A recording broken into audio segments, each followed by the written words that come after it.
보통 신앙 안에서의 성숙은 세상사에 초연해지는 것이라고 생각하는 경우가 많습니다. 그런데 오히려 시편의 저자는 괴로움에 아파하는 모습까지 하느님 앞에 솔직하게 내어놓습니다. 그런 진솔함 덕분에 사람들은 시편에서 더 큰 위안을 얻게 됩니다. 시편은 성경 전체에서 가장 긴 분량의 책이기도 한데요. 오늘은 그동안 알지 못했던 시편의 새로운 매력을 함께 발견하는 시간을 가져보겠습니다.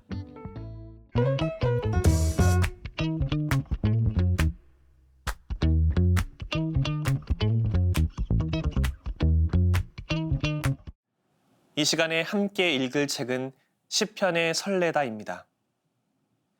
시편은 히브리어로 찬양의 책이라는 뜻으로 미사 때마다 화답송으로 바치기 때문에 친숙한 성경이기도 합니다.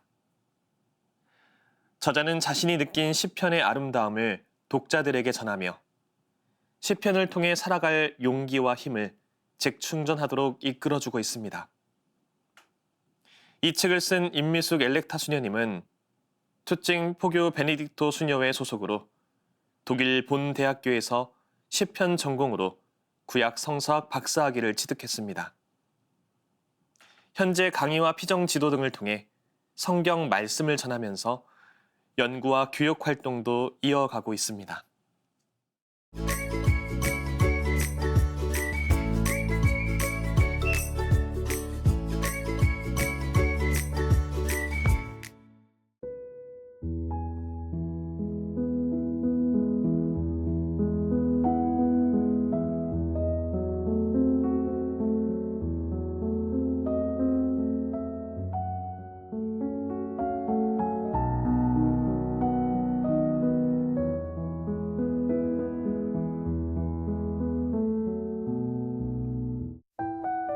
히브리인들은 신체의 부위를 통하여 감정을 표현해왔습니다. 뼈는 건강과 힘의 원천이며 동시에 고통과 슬픔을 표현하는 감정의 자리이기도 합니다. 다윗은 자신의 뼈들이 떨리고 영혼도 떨고 있다라고 탄식하는데 이는 죽을 지경에 처해 있음을 암시합니다. 이어 하느님께 돌아오소서라는 표현으로 그분의 자애를 간청하며 그분이 돌아오셔야 하는 두 가지 이유를 아뢰고 있습니다. 그가 죽은 뒤에는 그분을 기억할 수 없기 때문이고 저승에서는 그분을 찬송할 수 없기 때문입니다. 다윗은 고통이나 죽음 자체보다 그분과의 단절이 진짜 죽음임을 알고 있습니다.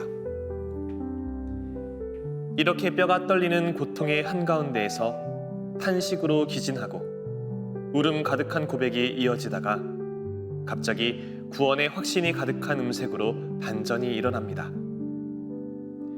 다윗이 원수를 고발하거나 저주하는 대신 하느님을 향한 오롯한 신뢰를 고백하기 때문입니다. 절망적 시련으로 가득한 현 주소가 바뀌지는 않았습니다만 달라진 것은 다윗의 마음입니다. 이러한 반전은 시의 내적 역동성을 나타낼 뿐만 아니라 기도를 드리는 다윗의 영적 성장을 드러냅니다. 현실은 당장 변하지 않는다 해도 앞으로 일어날 희망찬 사건을 마음으로부터 굳게 믿음으로써 이미 그 일들이 이루어진 것처럼 표현하고 있습니다.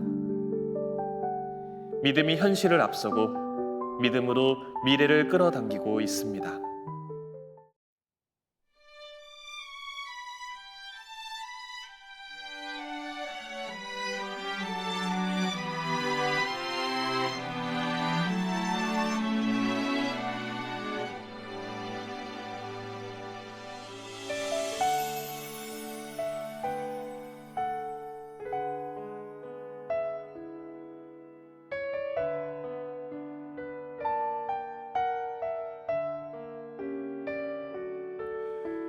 주 하느님 저희를 불쌍히 여기사 주님 크신 저희 죄악 씻어 주소서. 주 하느님 저희에게 깨끗한 맘 허락하시고 굳건한 영을 주시고 저를 새롭게 하소서. 주 하느님 깨끗한 맘 저에게 만들어 주소서. 주 하느님 구원의 기쁨 제게 돌려 주소서.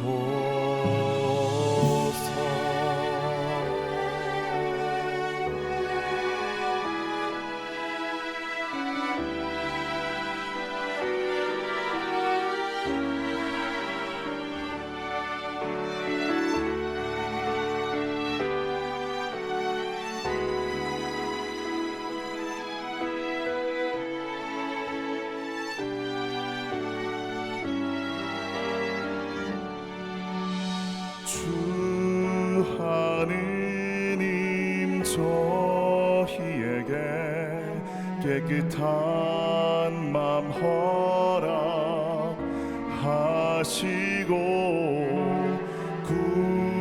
굳건한 영을 주시고 저를 새롭게 하소서. 주 하느님 깨끗한 맘 저에게 만들어 주소서. 주 하느님 구원의 기쁨 제게 돌려 주소서. 주 하느님 구원의 기쁨 제게 돌려 주소서.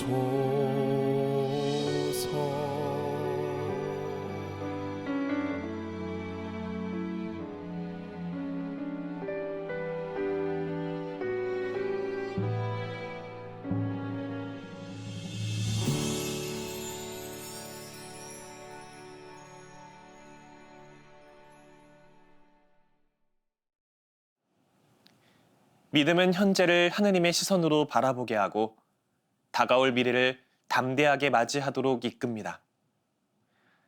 시편을 읽는 모든 이들이 변치 않는 현실 속에서도 굳건히 두 발로 설 힘을 얻을 수 있기를 바랍니다. 시인은 점층법을 사용하여 비슷한 어휘의 반복으로 내용의 비중이나 강도를 점점 높여가며 비교 대상을 더욱더 강조하고 있습니다. 그뿐만 아니라 다양한 문학적 기교를 활용하여 메시지를 한층 더 풍요롭게 하는데, 특히 이 시의 후반부에는 온통 율법에 대한 사랑을 드러내는 다채로운 문학적 표현이 등장합니다. 창조 세계의 모든 자연 법칙이 하느님의 섭리와 통치 안에서 한치의 오차 없이 작동하듯이 하느님께 예속되어 있는 인간도 하느님의 율법에 따라 살아가야 하는 존재임을 강조합니다. 이 시편의 끝자락에서 다윗은 자기 내면을 바라봅니다. 자신의 부족을 인정하고 그동안 알게 모르게 행한 숨겨진 잘못에 대해 용서를 청합니다. 그는 거룩한 율법에 자신의 삶을 비추어 보며 허물 없이 살아가길 희망합니다. 그리고 자신이 하는 말과 마음의 생각이 하느님 마음에 들기를 기도하며 이 시를 끝맺습니다. 이 시에서 언급하고 있는 태양과 율법은 모두 생명을 상징합니다. 다윗은 자연의 거울과 말씀의 거울을 통해 그 생명을 발견할 수 있다고 말하는데, 우리도 그가 소개하는 두 개의 거울로 창조 세계 안에서 하느님을 발견하며 자신의 내면 또한 살펴보면 좋겠습니다.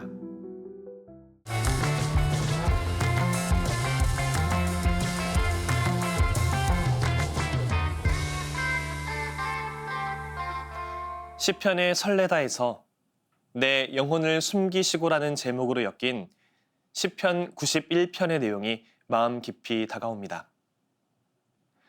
저자는 시편 91편에 담긴 시인의 메시지를 하느님에게 의지하는 사람은 누구나 그분의 보호를 받는다 라는 단순한 문장으로 요약할 수 있다고 말합니다. 이러한 차원에서 시편의 독자는 시편 91편의 저자가 그늘과 피신처, 산성, 깃, 날개, 안식처 등 하느님의 보호를 상징하는 다양한 은유를 사용하여 자신의 모든 안전이 하느님께 달려있음을 강조하고 있음을 알 수 있습니다.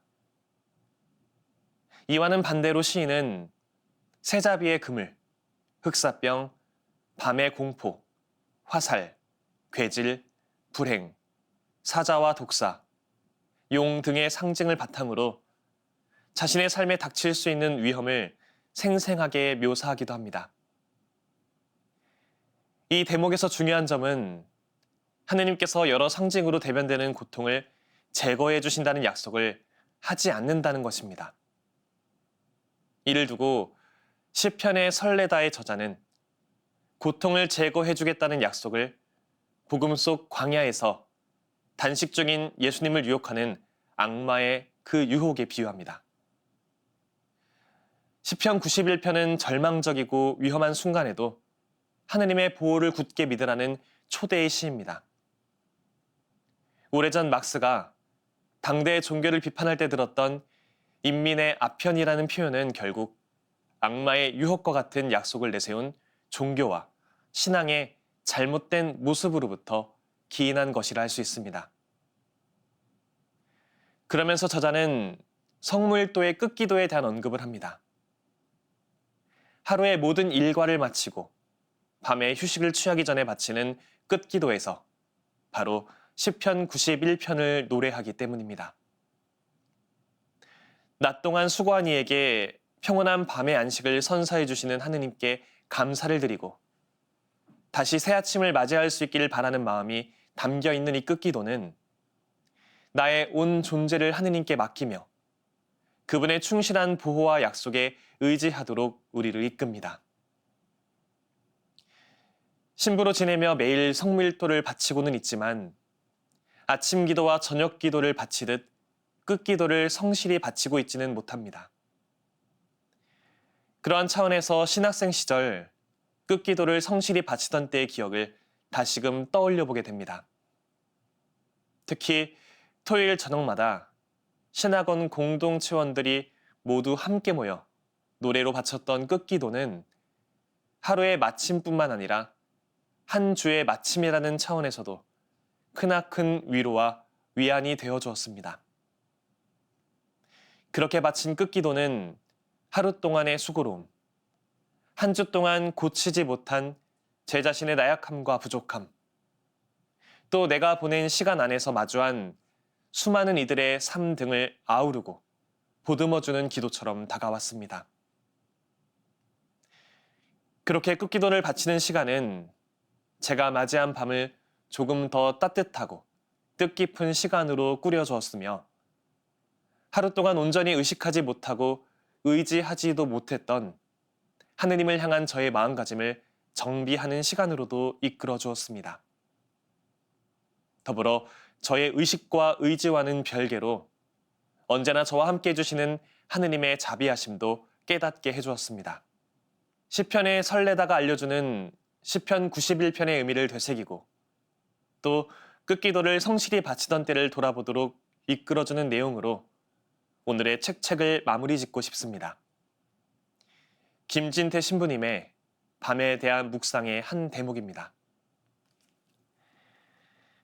가만히 생각해보니 캄캄할 때에만 보이는 것이 있습니다. 아니, 캄캄할수록 더 잘 보이는 것이 있습니다.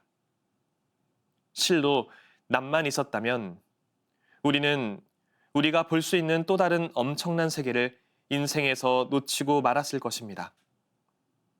우리는 낮에 더 넓게 본다고 생각하지만 실은 밤의 낮보다 무진장 넓은 우주의 시각을 가지게 됩니다.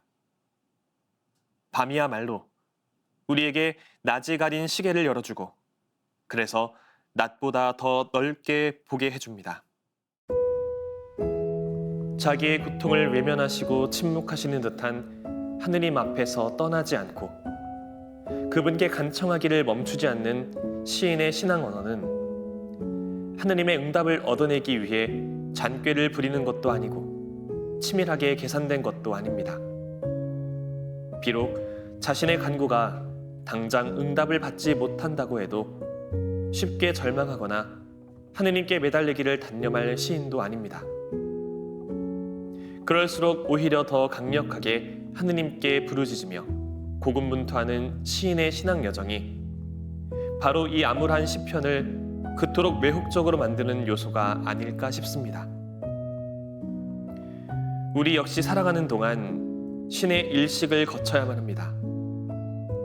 깊은 절망에 빠졌을 때 당장 하느님의 응답이 없다고 하여 신이 없다라고 단정하고 다른 대안을 찾기 위해 다른 곳을 기웃거리지는 않는지요. 시편 88편의 저자가 우리의 그런 모습을 본다면 누가 하느님을 포기하는가 하며 자자후를 토하지 않을까요? 이 시편의 저자처럼 우리도 마치 하느님이 부재하시는 것처럼 느껴질 때가 오더라도 주님, 제 구원의 하느님을 읊조리며 하느님의 현존을 굳게 신뢰하는 희망의 신앙인이 되어야 하지 않을까요? 여러 문장 부호가 있지만 글을 맺을 때는 항상 마침표를 사용합니다. 이처럼 시편의 마지막 문장은 언제나 하느님을 향한 찬양입니다. 우리가 드리는 모든 기도와 신앙 고백도 시편처럼 하느님을 향한 찬미와 찬양으로 끝맺을 수 있기를 바랍니다. 저는 다음 시간에 새로운 책으로 돌아오겠습니다. 평범한 일상 속에서 지혜를 발견하는 시간, 책. 지금까지 함께 해주신 여러분 감사합니다.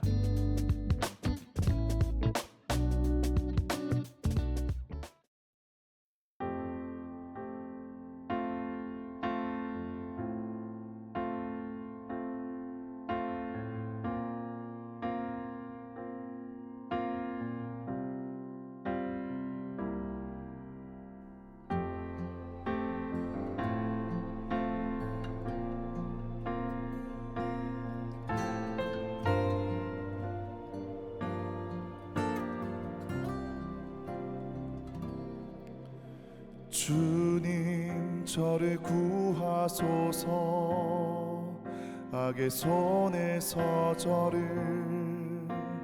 구출하소서 저들의 입은 거짓을 말하며 저들의 오른손은 간계의 오른손입니다. 당신 하늘을 기울여 내려오소서 산들을 건드리소서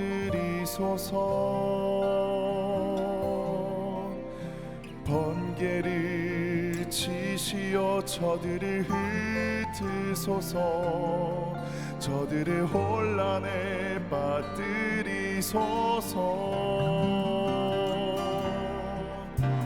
사람이 무엇입니까 당신 이름 보시어 저를 살리소서 인간이 무엇입니까 당신 의로움으로 제 영혼 이끄소서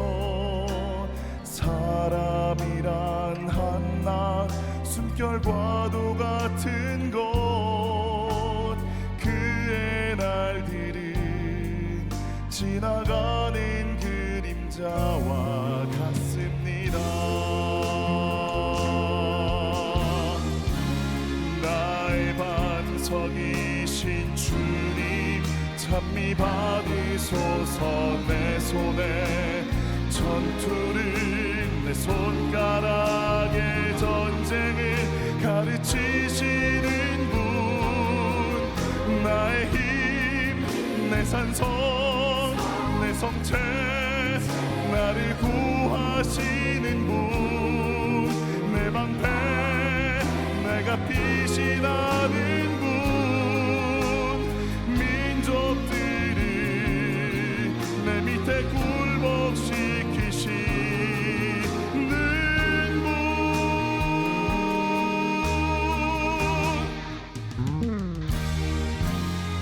사람이 무엇입니까? 당신께서 이토록 알아주시다니 인간이 무엇입니까?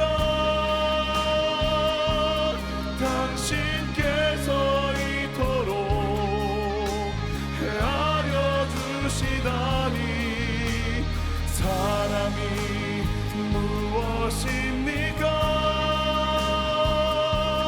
당신께서 이토록 알아주시다니 인간이 무엇입니까? 당신께서 이토록 헤아려 주시다니 사랑이란 한낱 숨결과도 같은 것 그의 날들은 지나가는 그림자와 같습니다.